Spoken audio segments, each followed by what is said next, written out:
no one had a greater impact on this university. Nobody who ever walked the streets of South Bend could forget Father Ted.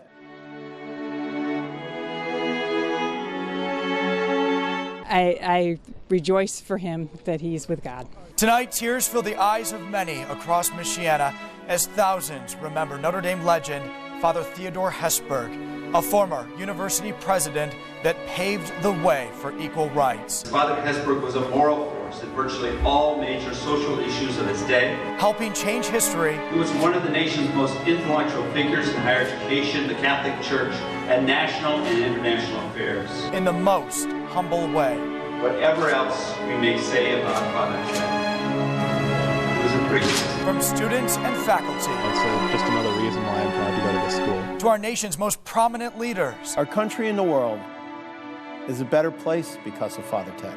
ABC 57's special coverage remembering Father Hesburgh starts right now. Live from Michiana, this is ABC 57 News at 6.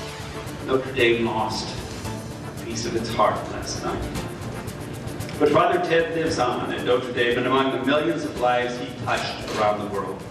Last night brought a profound loss to our community. A loss felt across Michiana, a loss felt around the world. The death of Father Theodore Hesburgh brings with it a revolving door of fond memories.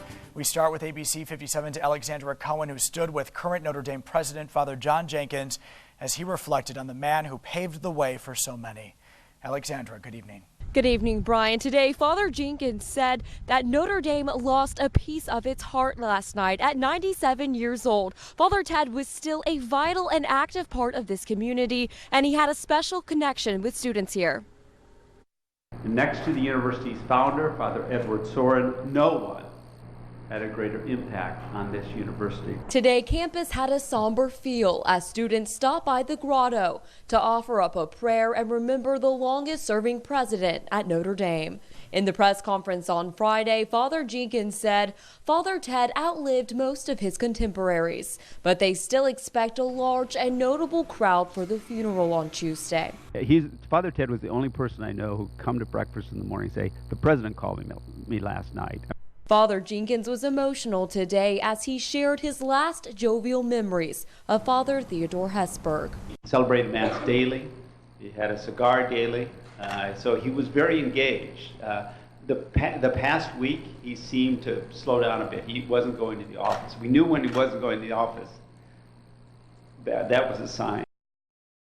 Father Hesburgh died at 11:30 last night, but Father Jenkins said he was having a little bit of trouble breathing. However, he was still in good spirits. Reporting live from Notre Dame, Alexandra Cohen, ABC 57 News. Tonight, I take a look back at the life and the work of the man who many simply called Father Ted, a father to so many who made a name for himself at a very young age. On May 25th, 1917, in Syracuse, New York, a man who would help change the world was born. Some would say it was God's plan for Father Ted Hesburgh to become a part of the University of Notre Dame. I never could have dreamed that first day of class what lay ahead, but that's just as good. At just 17 years old, he stepped foot on campus for the first time. That they may become for us the body and blood of your Son, our Lord Jesus Christ. 9 years later, on that same campus, he was ordained a Holy Cross priest. His true journey under the Golden Dome started in 1945 when he served as a chaplain to World War II veterans.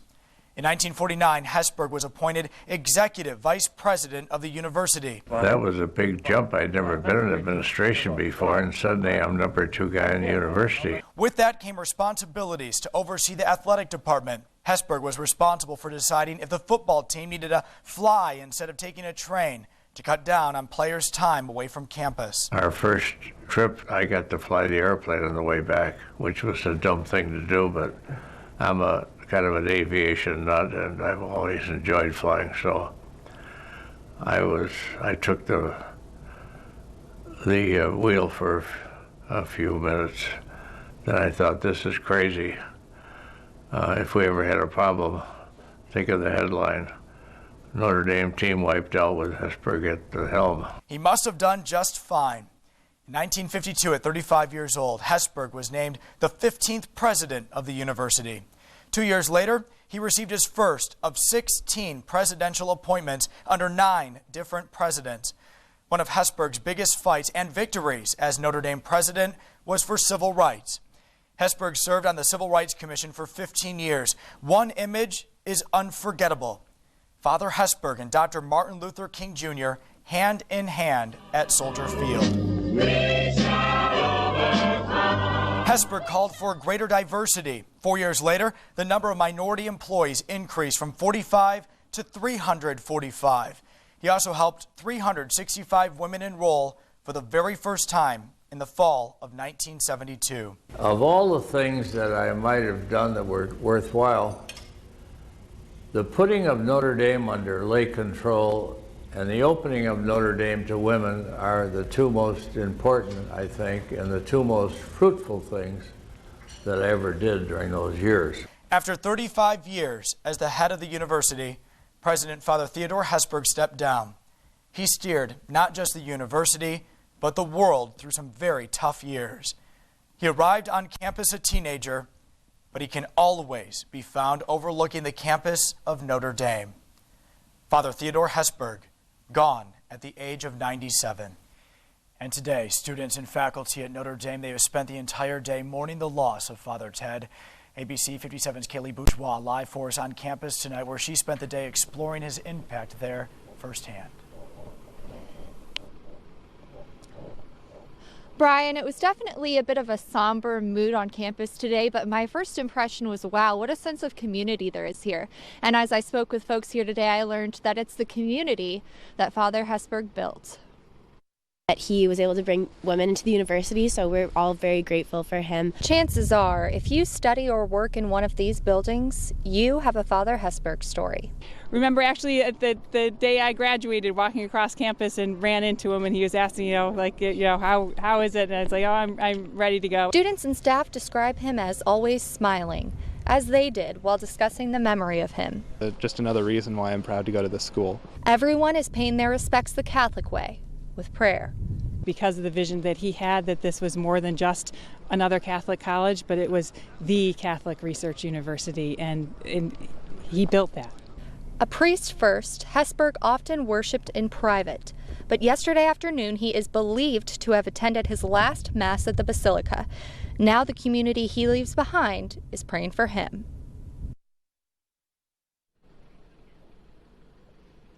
And Brian, I spoke with some staff members here on campus today. Many of them understandably did not want to appear on camera in their sad moods, but I spoke with a custodian, to a professor, to even a priest, and they were speechless when asked about Hesburgh. They couldn't put into words how they felt about him, but they all agreed he is a great guy.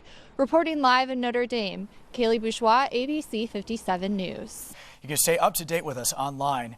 Visit our website, abc57.com. There you'll find the latest news. You can also hear reaction from across Michiana on the passing of Father Hesburgh. During his time as president of Notre Dame, Hesburgh was instrumental in the school's decision to begin accepting female students. This afternoon, ABC 57's Rachel Brown sat down with one woman who was a student in Notre Dame's class of 72, the first class to welcome women. Rachel. Yeah, good evening, Brian. This woman I spoke with said losing Father Hesburgh was just as like losing a father. She said he made her life better. Denise Brenner was one of 125 female students who enrolled in Notre Dame in the fall of 1972. Before that year, the school was only open to male students. Attending Notre Dame was a dream she never thought would come true until Father Hesburgh helped make the school co-ed. Brenner met her husband while attending Notre Dame and even got married right here on campus. She credits Father Hesburgh for this. And today she shared one of her fondest memories of the priest when he spoke at her 25th class reunion. He had every woman that was there come up, receive their certificates, get a handshake, and then get a kiss from Father Hesburgh.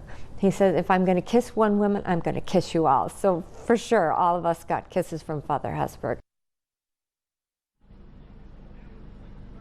I spoke with others who were just as grateful to Father Hesburgh. They said Had it not been for them attending Notre Dame, they don't believe their lives would have been as rich today. Reporting live at Notre Dame, Rachel Brown, ABC 57 News.